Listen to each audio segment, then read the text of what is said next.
Part 1. The Arrival. I never imagined my life would be upended by an alien.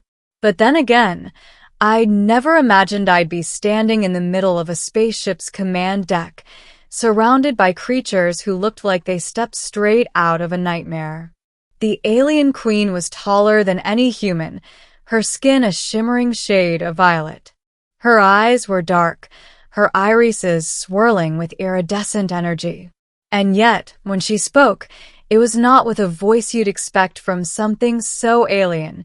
It was almost familiar, as though her words were designed to cut through the barriers of language itself.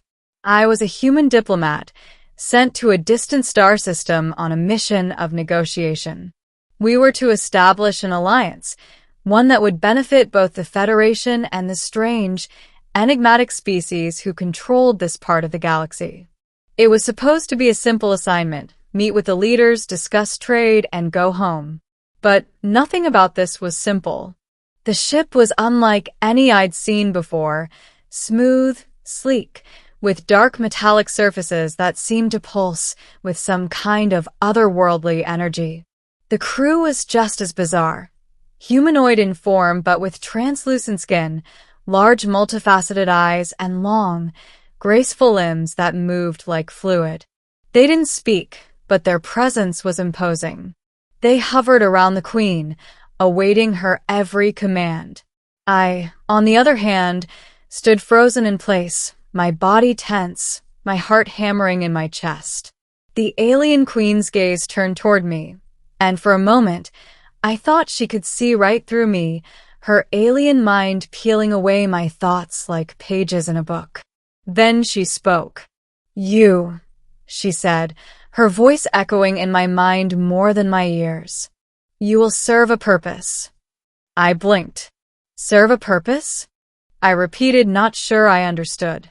The Queen's lips curled into something that resembled a smile, a chilling, inhuman gesture. "I need you to complete a task.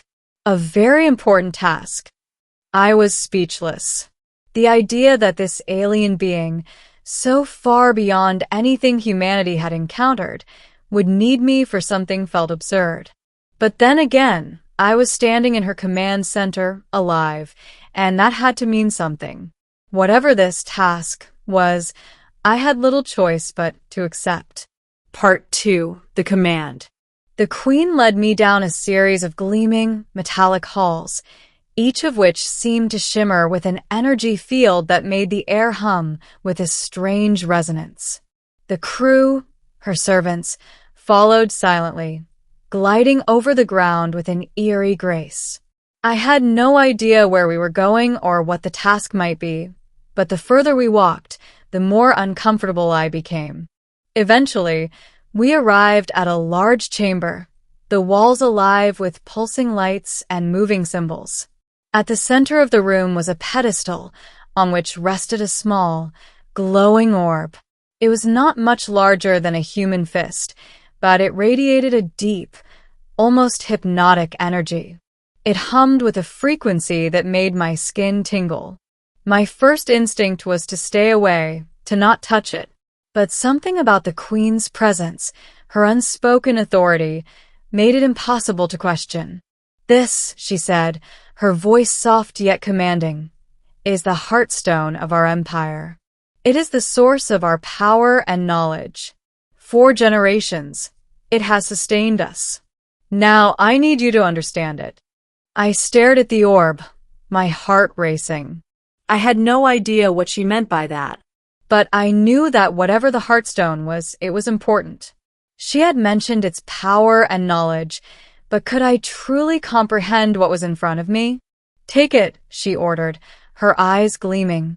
"Take it," I echoed, my voice trembling. "You want me to touch it?" "Yes." The Queen's gaze hardened. "Only you can activate it." I stepped forward slowly, unsure whether my legs would carry me. As my hand closed around the orb, a surge of energy shot through me. It was as though the universe itself was rushing into my mind. Endless streams of information, alien technology, visions of distant stars and civilizations. all flooding my senses in an overwhelming torrent. The pain was unbearable, yet at the same time, it felt necessary.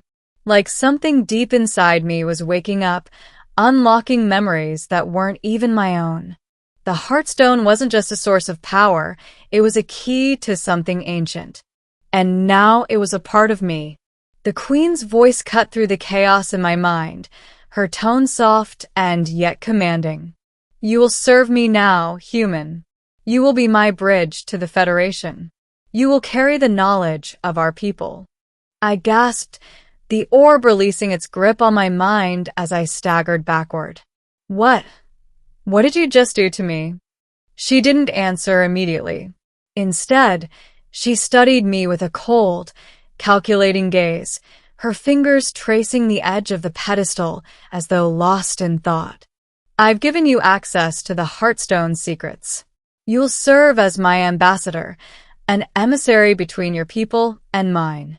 You will spread our influence. And when the time is right, you will help us ascend.